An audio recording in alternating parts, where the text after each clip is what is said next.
गुरु महाराज की जय। बोलो साचे दरबार की जय। श्री नगली निवासी भगवान की जय। बोलिए वृंदावन बिहारी लाल की जय।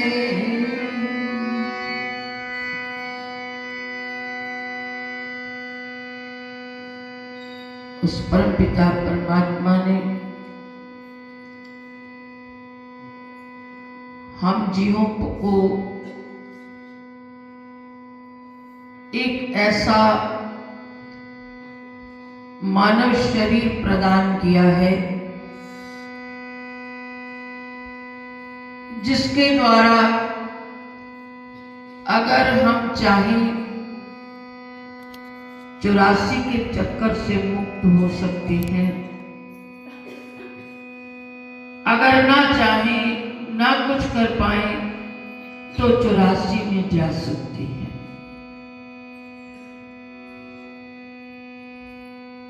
क्योंकि इस मानव शरीर के अंदर 5 ज्ञान इंद्रियां, 5 कर्म इंद्रियां,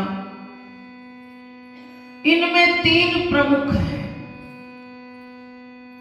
कौन कौन सी? आंख, कान और मुख। आंख हमारी देखने का काम करती है। क्या देखती है? ये हमारे मन और बुद्धि के ऊपर निर्भर करता है। इस आंख ने भगवान के दर्शन भी करने हैं और इस आंख के द्वारा दूसरों के दोष भी देखे जा सकते हैं। इन आंखों के द्वारा अच्छा और बुरा दोनों देखे जाएंगे। और जो आंख देखती है उसका असर हमारे मन पर पड़ता है। कान सुनने का कार्य करते हैं। यहां बैठे हो, भगवान के नाम का गुणगान सुन रहे हो, अंतःकरण पवित्र हो रहा है, मन को आनंद आ रहा है, शांति मिल रही है। और दुनिया में रहकर दूसरों की निंदा चुगली सुनने में लग जाएंगे, क्या होगा? मन दुखी होगा। मन सुनने में थोड़ी देर आनंद महसूस करेगा, दूसरों की निंदा चुगली, लेकिन उसका प्रभाव भी हमारे मन पर ही पड़ेगा। और रही बात वाणी, यहां बैठकर भगवान के नाम का गुणगान कर रही है, बाहर जाकर पता नहीं क्या बकबक करती है, उसका भी प्रभाव हमारे मन पर पड़ता है। तो सत्संग एक ऐसी जगह है जहां हमारी ये 3 इंद्रियां बहुत नेक काम कर सकती है, सदुपयोग किया जा सकता है। इसलिए जब भी सत्संग में बैठो, इन तीनों को सही दिशा की ओर ले जाने का प्रयास करो। आइए, ये भजन आप हर बार सुनते हो, आज फिर सुनाऊंगी। बाबा फरीद साहब, जिनकी वाणी गुरु ग्रंथ साहब में दर्ज है, इस श्लोक से लगता है कि वो फकीर कभी जंगल में गए, एक ऐसा दृश्य देखा और उनके अंदर से आवाज आई, फरीदा जिन लोयन जग मोया, से लोयन में डिठ, कजल रेख न सैंदिया, से पंछी रैन बैठ। बाबा फरीद साहब ने एक इंसानी खोपड़ी को देखा होगा। फरीदा जिन लोयन जग मोया, लोयन यानी आंखों के ऊपर बात कही।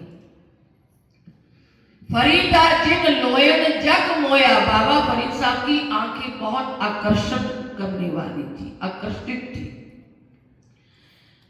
फरीदा जिन लोयन जग मोया, जिन आंखों ने संसार को अपनी ओर खींचा है, से लोयन में डिठ, आज उनकी मैं दुर्दशा देख रहा हूं।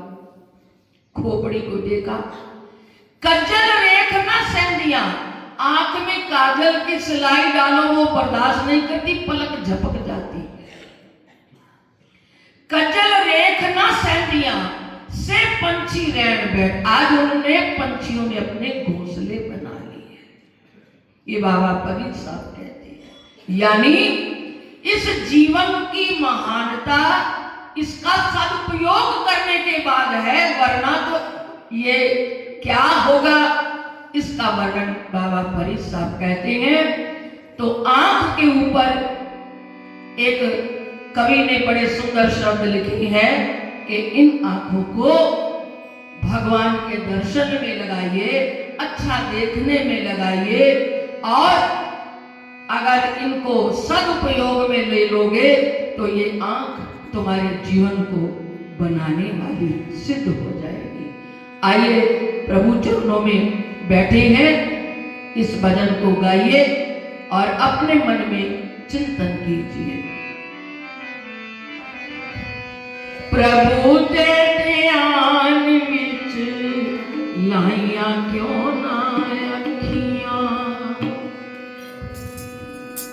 कवि कहता है, हरि दे ध्यान विच लाइया क्यों ना अखियां, हरि दे ध्यान विच लाइया क्यों ना अखियां, हरि दे ध्यान विच लाइया क्यों ना अखियां, हरि दे ध्यान विच लाइया क्यों ना अखियां।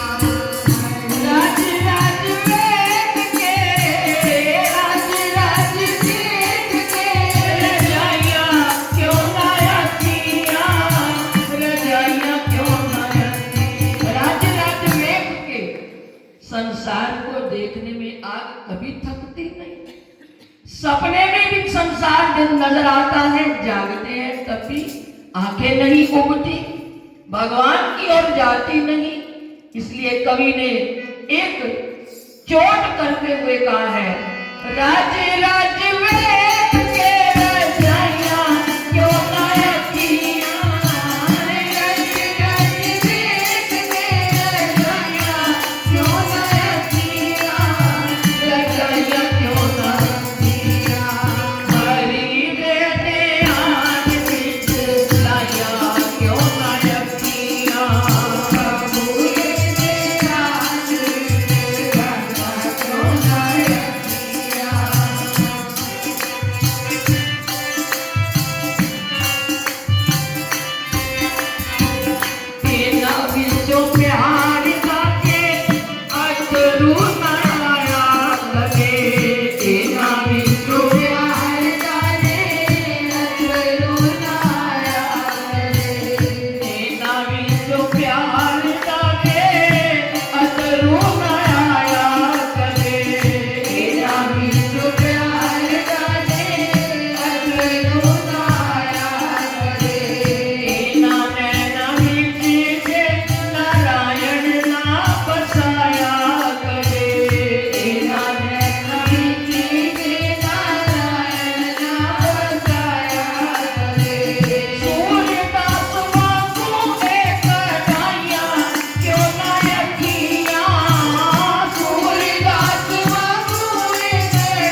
यानी कहने का अर्थ ये, आंख कभी उस भगवान के लिए नहीं रोती।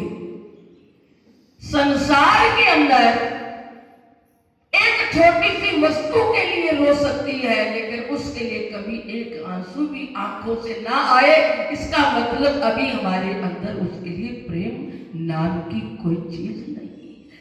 इसलिए कवि कह रहा है, होवे नुकसान का मकान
अखी कट्टा पैना नहीं हो पाप बेशुमार ने। ऐ इंसान,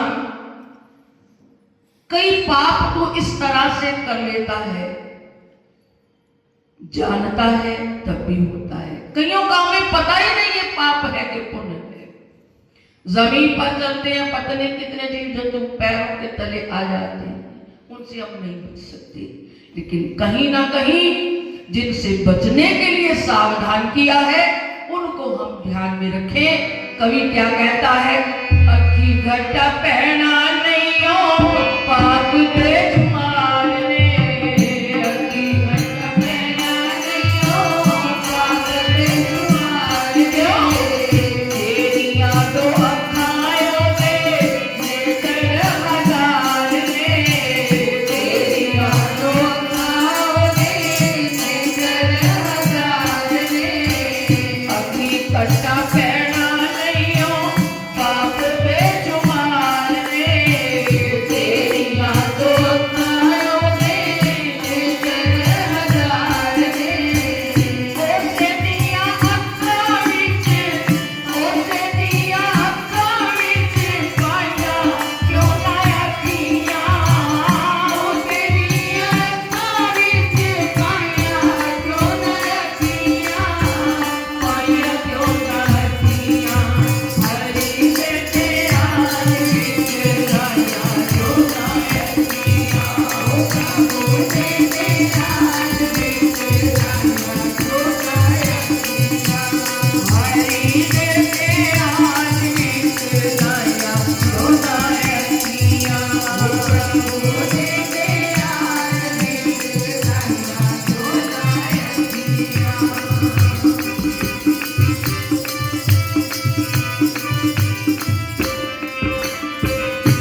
है। कवि ने लिखा है, दो अखा नाल नहीं रजिया हनेर पाके, ए मानव अभी तो तेरी दो आंखें हैं, तेरा बस चले का तू ब्रह्मा नूरी कहे जाके के 12-12 चेहरे ते लगाइया क्यों ना अखियां। ये आंख अगर उसके दर्शन में लग जाए, एक सुल्तान बाहू बहुत सुंदर गुरु के लिए ये बात कहते हैं, अल्लफ ए तन मेरा चश्मा हुए। अल्लफ ए तन यानी मेरा शरीर पूरा चश्मा बन जाए, अल्लफ ए तन मेरा चश्मा होवे, मैं मुर्शद वेख ना रजा हूं, लो लो दे मुड लख लख चश्मा, एक खोला एक कच्चा। इतने डिठिया मैनू सबर ना आवे, मैं होर किते वाल भजा हूं, मुर्शद दा दीदार वे बाहू मैनू लख करोड़ा अच्छा। सुल्तान बाहू कहते हैं, एक एक रोम में लख लख चश्मे लग जाए, क्योंकि बंद ना हो, एक एक खोला एक कज्जा हूं। इन आंखों का सदुपयोग की बात इस श्लोक में समझ आती है। अगर ये आंख भगवान के दर्शन दीदार में लगी रहे तो जीवन धन्य हो जाएगा। इसलिए क्या कहा है, दो अखा नाल नहीं हो रजे आने पाके, दो अखा नाल नहीं हो रजे आने पाके, तेरा बस चलेगा तू ब्रह्मांडों भी कहे जाके, तेरा बस चलेगा तू ब्रह्मांडों भी कहे जाके, 12-12 तेरे बनाया क्यों ना अखियां, 12-12 तेरे बनाया क्यों ना अखियां, बनाया क्यों ना अखियां, हरी जैसे आज के लाया क्यों ना अखियां, बाबू जैसे आज के लाया क्यों ना अखियां, हरी जैसे आज के लाया क्यों ना अखियां, बाबू जैसे आज के लाया क्यों ना अखियां। राज राज देख के, राज राज देख के, राज राज देख के, रजाइया क्यों ना अखियां, रजाइया क्यों ना अखियां, बाबू जैसे आज के लाया क्यों ना अखियां, हरी जैसे आज के लाया क्यों ना अखियां।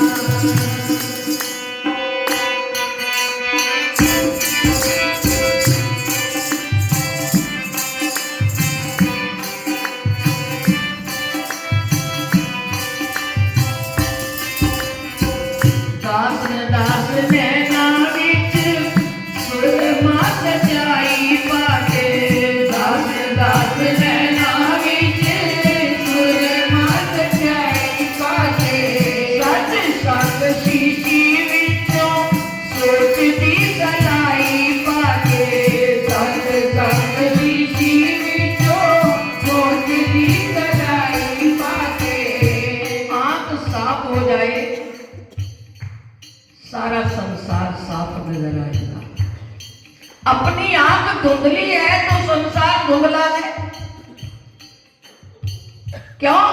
नजर बदल गई तो नजारे बदल गए। अपने अपनी नजर को बदल दे, दूसरों का दोष नजर ही नहीं आएगा।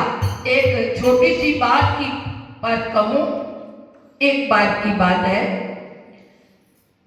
कोई आदमी सैर करने निकला, सैर करते करते रास्ते में एक आम वृक्ष, फलदार बाग वृक्ष नजर आए, बाग के अंदर घुस गया, मन में आया बड़े सुंदर आम लगे हैं, क्यों ना खाए जाएं।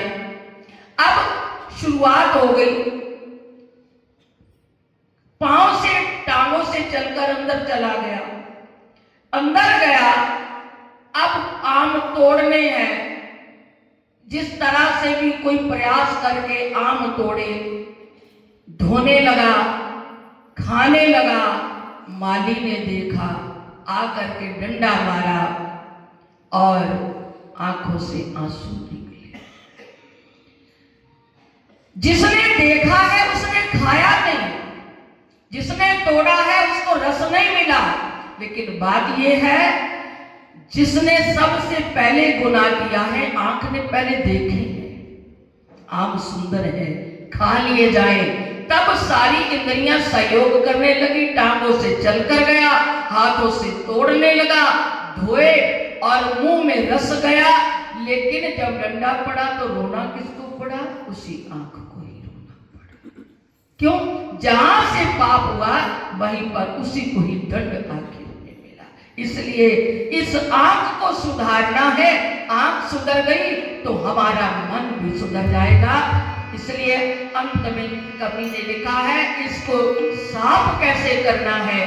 दास दास नैना विच सुरमा सच्चाई पाके, दास दास नैना विच सुरमा सच्चाई पाके, सत संग शीशी विचों सोचदी सलाई पाके, सत संग शीशी विचों सोचदी सलाई पाके, शीशे वांग साफ बनाया क्यों ना रखिया, शीशे वांग साफ बनाया क्यों ना रखिया, बनाया क्यों ना रखिया, हरी दे आज से लाया क्यों ना रखिया, बूटे से आज से लाया क्यों ना रखिया, हरी दे आज से लाया क्यों ना रखिया,